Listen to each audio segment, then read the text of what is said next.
What's going on, everyone? This is Sarah coming at you from just outside Hartford, Connecticut for Heartland Sports, and we got a real quick video for you today. Going to be discussing the rule changes that are going to be in effect for the 2020 NFL season, assuming the 2020 NFL season happens on time and as scheduled. So there's one rule that's going away, and three new things that are etched into the NFL rulebook.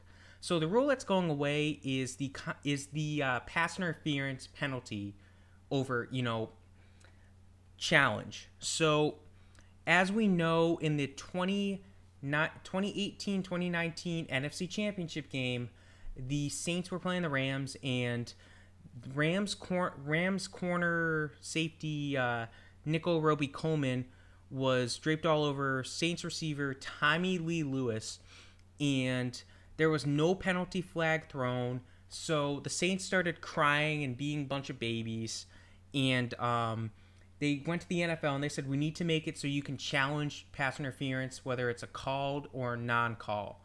And the rule was very kind of controversial when it started, and it really wasn't that successful. Only like 5% of the challenge flags thrown for pass interference calls were overturned.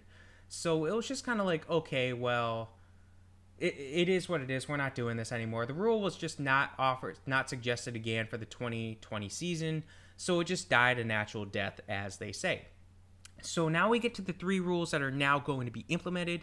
First and foremost, the first rule that's going to be implemented is going to be just a real basic one. It's going to be, quote, make permanent the expansion of automatic replay reviews to include scoring plays and turnovers negated by a foul, as well as any successful or unsuccessful try attempt, end quote. So basically what that means is if the Giants are playing the Cowboys and Daniel Jones goes up and he throws an interception, and there's a penalty flag on the field, and that interception ends up getting returned for a touchdown by some no-name Cowboy, and the penalty flag is on the Cowboys defense before the ball is thrown. We'll just say it's a delay or a encroachment. What happens is now they're just going to review the play. They're going to make sure that the penalty actually happened, type of thing. So that's what it is. It's a real simple. It's going to be impactful. So yeah. The second rule change that's going to be in effect is kick and punt returners are now considered defenseless players until they have actually become runners. This is a rule that's a little bit overdue. We've seen a lot of kick returners and punt returners take big hits. So this is one that's clearly overdue. It's had some time that they should have really made this a rule. But, once they have time, basically what it says is once they have the time to become a runner, they're no longer a defenseless receiver.